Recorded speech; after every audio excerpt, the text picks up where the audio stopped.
We were into the Game of Thrones when the Game of Thrones. What am I, 70? That was the end of it. When the guy he puts the thumbs through the eyeballs. It's like, man, you know, the only thing that keeps isn't it funny to realize that the only thing human beings have these eyeballs. Like if you're in a fight, like you kind of. Like, if you're like a feral human, like, I guess you'd probably scratch for him. Like, I'm going to scratch your eyes out. Yeah.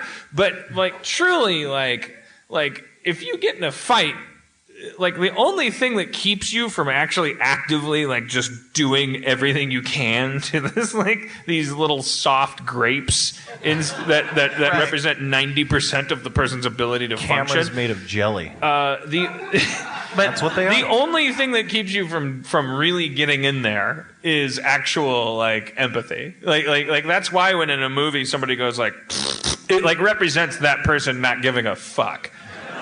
And you go like, what the fuck is he? What does he do? Oh my god! But you're like, well, if you wanted to win a fight, I guess that's how you do it. That's what chimps do. Yeah, they go for the fucking face and the genitals and the hands. Everything that makes you a chimp. A buddy of mine was in Georgia, and they had a thing when he was growing up at the fair, and it was monkey boxing or chimp boxing, and so this guy's like, I'm gonna go in there. It was $5,000 the last 2 minutes in the cage. He said, I'll go in there. I get my mama a trailer. Like he had all the money. My friend George. How much? He works at Cartoon Network. What was the prize? Sorry, $5,000 if you could last 2 minutes. You could buy a trailer. Okay. So he goes in. I'm gonna get my mama a trailer. It's not even a chimp. It's an orangutan. Oh no! Oh no! And they're worse. They got longer reaches. Yeah. Well, they also have like. The painting was very misleading. Like he had him like proper, like he's gloved up boxing. Yeah, gloves. He's got an Irish handlebar mustache. The Notre Dame. I heard you wanted to have a bit of a roundabout with me. Queensberry rules, will it be then? One banana for the winner. And there's no ring. There's a ring on the poster, and they get in there, and it's just a cage. And they've put a ring through the ropes, through the bars of the cage. And he says this orangutan's got boxing gloves on. He's just sitting there, and the guy goes, I'll just rope-a-dope him. He's got the arm length, so if I get in tight, he's got his whole strategy. I'll just get in tight. Not rope-a-doping. Yeah. So he's got to get in there tight. Already doesn't know what rope-a-doping is. I don't know. So he's doomed. So he gets in there. They go, ding! He said, you didn't even see the chimp. The orangutan just shot across the cage, wrapped his legs around the guy, bit him in the face, and pissed all over him. He's like, ah, ah, ah. Are you fucking kidding me? You were there? No. My friend George tells the story. But I do believe it's a true story. Well, when you box, don't you usually wear a mouth guard? Like that's why you're calling bullshit on this story. I don't buy it. I think this orangutan was not playing by sanctioned league rules. They could definitely get those gloves on, but I wouldn't trust anyone to go near a orangutan mouth. Well, anyways, what I'm saying is the reason we don't do that to each other when we get into because we love each other. At the end of the day? At the end of the day, when we look at each other, we see each other. And chimpanzees and orangutans, when they look at each other, they see a genetic rival. Yeah. And they're like, if I take that guy out, like the thing that keeps them in line is fear. Like they exist in these communities, and we're no strangers to this. We are 99% their cousins. Like but the thing that makes us different, and the thing that ironically made us be the people with the nuclear weapons and the tires and the fire and the lasers and the GPS, is compassion. It's like and I'm not saying it makes us good people, but it's like an evolutionary step that we took. That's my 2 cents. You don't think it's non-anthropologist? But you don't think that's all fear-based? You think that's compassion-based? I think it's like we became a kind of weird combination of primate and pack animal. Like we chose, or when I say chose, I mean in quotes, because like evolution preferred an instinct for altruism, what we call cool. Like that was nice of him. He didn't have to do that. like we exude that. Like we notice when it's not happening, and we notice that it's not happening all the time. But the fact is, we have it in spades over giraffes and chimpanzees. Like we do not. Like we are ridiculous about it. We will take bullets for each other without thinking about it. Yeah. We don't always do it. You can't predict it, but we will. We do have more of a propensity. For sacrifice in the face of another human being suffering. Like we will go, that's not fair. Hey, whoa, what's going on over here? Hey, stop picking on that guy. Even if it doesn't profit us, even if it puts us at risk, like we'll kind of before we even know what we're doing, we kind of go, whoa, what are you doing? That's my theory anyway. None of this is based on science. It's based on the 3 documentaries I've seen and what I choose to believe. What you're describing is like our sharp teeth or our scorpion sting or our hard armor. Like that's what we've evolved, is this really intense pack community. We're jingoists. Well, yeah, but it's kind of the group mentality thing I was talking about with nerds. Like that's what we evolved, and that's why we go to war. It's because we can get together a band and go, beat the shit out of a rhino. That's what works. Like when you watch the 300 and you see like that idea of like a small football team of guys going, we are. Like that's how we kind of feel in general. Like we default to that like weird. Like we don't just fucking run. But I see that kind of behavior more not about protecting the little guy, but more about being afraid that someone's going to take their stuff away. Being, I think that's kind of what I'm saying is that's the weird twisted path that we've taken. Is that we protect ourselves through that instinct. I don't think that God is moving through us and therefore we're like really cool to each other. No. I think that our species is 7 billion strong because we at some point figured out the cheat code of like, how's my neighbor doing? It was like not and we are the descendants genetically of the primates that acted more on that impulse than others, and it worked out for our species just because it caused like giant communities and like that. You're much more hopeful than I. Well, it's not getting us anywhere. I mean, we're all going to die together like a bunch of altruistic assholes. But we're going to die after the dodo did. Fuck the dodo. That's the key. Fucking dodo can take a flying fuck at a rolling version of itself. Maybe the dodo is the asshole. No, I'll tell you the biggest asshole in the world, giraffes. Fuck giraffes. Really? Fucking long neck horse. That's bullshit. No, but it's the dolphins. They're the rapists of the sea. We always come back to dolphins being terrible people. We had a guy come up because people love dolphins and they're sketchy. Cute. We love dolphins as a species, but then it turns out, apparently now the new development is that when you look at dolphins, if you get past the fourth wall of dolphins, it turns out they're sexist. Yeah. Which I love. A dolphin will fuck you up. Yeah. If you're a shark, that's for sure. That's all I know. Or if you're a woman.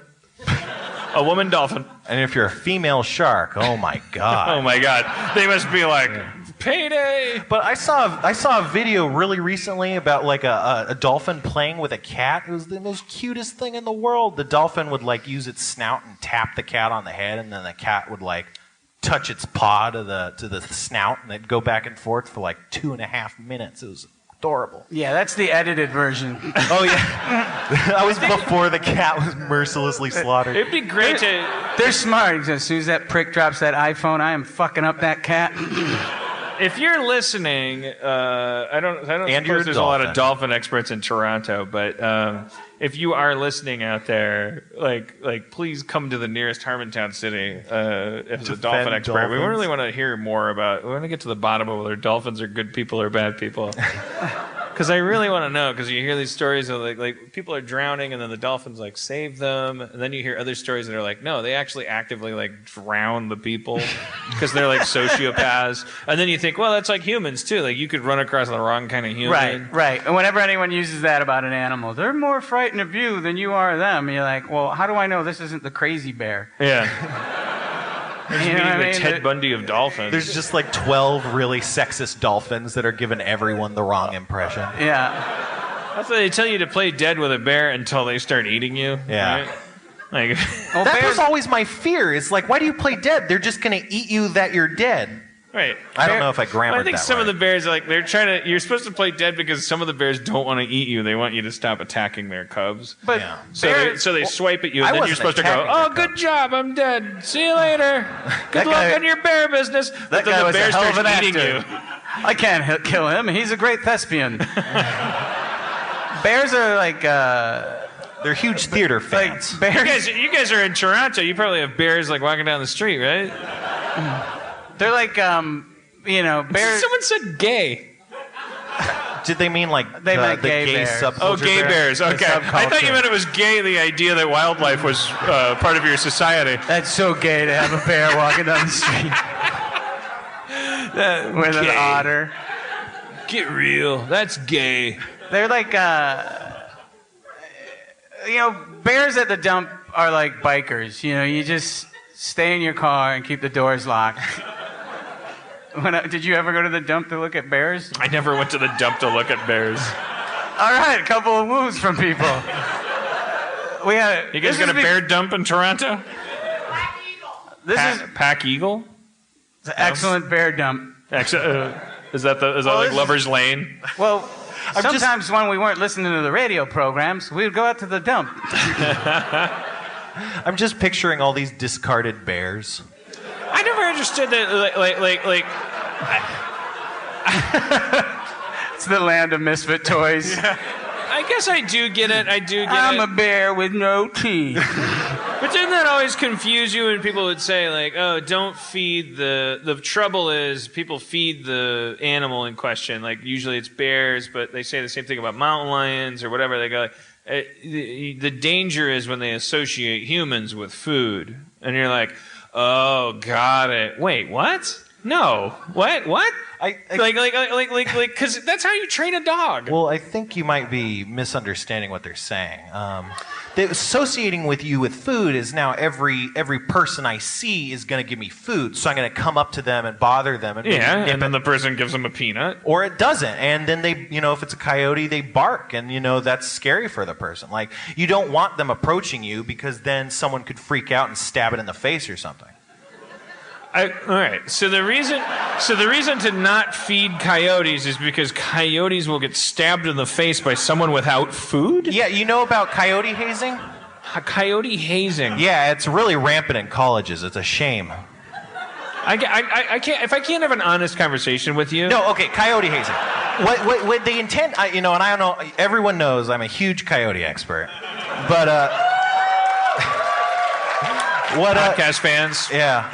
I love that applause. I love Spencer it. has a Spencer. Can I explain to Bob? I'd love it if you did. Spencer hears about coyote activity sometimes in Los Angeles. Spencer has in his head, he imagines that if he ever gets attacked by a gang of coyotes. I didn't put it that way. I was in a virtual reality setting where dangerous coyotes are definitely going to attack you until one of you guys is dead. Spencer believes that he knows how to fight a pack of coyote effectively. 4 to 5. Not a whole pack. No, Not rope-a-dope. Nope. It's a circular kicking technique. I feel like Toronto has earned a demonstration. I don't want to pimp you or anything. I guess I'm gonna have to do it. I mean, you have to now. But Yeah. this when you leaned forward in your chair, this whole stage shook. So I don't know. I'm gonna move. Just don't do like At least segue me back into coyote hazing Just do because I it- really want to get to the bottom of this. Just do a quiet Canadian version of the coyote defense technique. That's just gonna look like an. How do you? Just for Bob. What do you mean quiet? So there's 5 coyotes all around you. Yeah. And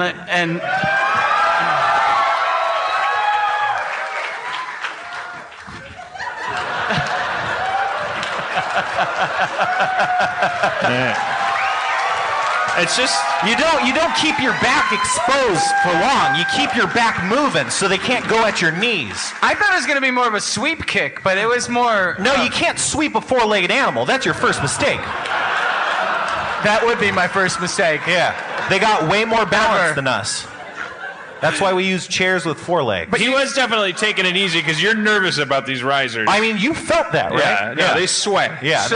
So you obviously care about coyotes. Yeah, I think they're. You mean from his tender kicks? Well, yeah. He wants them to live to tell the tale? My coyote defense, if we're just fantasizing, involves a firearm. Yeah. Oh no, this is an unarmed scenario. If I had, even just a backpack, my tactics would differ greatly. Of course. What would it look like if you had a backpack? You'd spin around backwards while swinging a backpack. All right, okay. Pshaw. But yeah, one would tackle you, the other eat your Lunchables. It's important. Well, you distract them with the Lunchables. You distract them with the Lunchables. Now, I love coyotes, though. Yeah. I know. I actually do. I do like coyotes. They're gorgeous. But they're also, they killed my dog, Sid Vicious. I had a Yorkie. I feel bad about that, but that's the animal kingdom. Animals kill, I know. and it's terrible. It's terrible. And in their defense, Sid was delicious. No, but yeah, so I feel really weird, I actually went out with a chair. I didn't have a backpack and didn't think about kicking.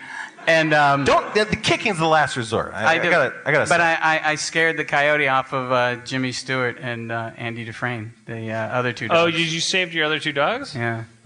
Yeah, I mean, Los Angeles, I don't know if Toronto has an equivalent, but Los Angeles, it's like, it's crazy to me because, wildlife it astounds me. The fact that there's raccoons astounds me because everywhere you look, there's just city. And then there's this whole population of mountain lions and I don't know where they come from or where they could possibly live. But yes, I understand that there's probably mountains involved. Thank you. Griffith Park is probably where they live, but it's just like there's sometimes you'll see a kind of dazed coyote like walking down the sidewalk in Los Feliz, and it's like, holy shit, it's like a dog. But it ain't a dog. It'll eat another dog. Yeah, you gotta haze them. That's why whenever I see him driving around, I honk my horn and I shine my lights at him and I go at him like I'm gonna hit him with my car. Coyote hazing, people, look it up. Let me talk about coyote hazing. And the alternative, though, is that you're one of these people that just your dog is gone. That's why you do it. Because like we were saying, if you feed a coyote, they'll be like, oh man, humans are cool. I can go in their backyard and whatever. They think you're they think humans aren't dangerous. And they need to think humans are dangerous so they're not comfortable around them. Because when they're comfortable around them, they're animals. All right. Well, so bears don't need to. No, you should do it to a lot of wildlife. Like they suggest you. Anytime you see a squirrel, no, but they say throw rocks at bears and make yourself as big as possible. It's the same thing. They want you to be they want you to make animals uncomfortable around you. We saw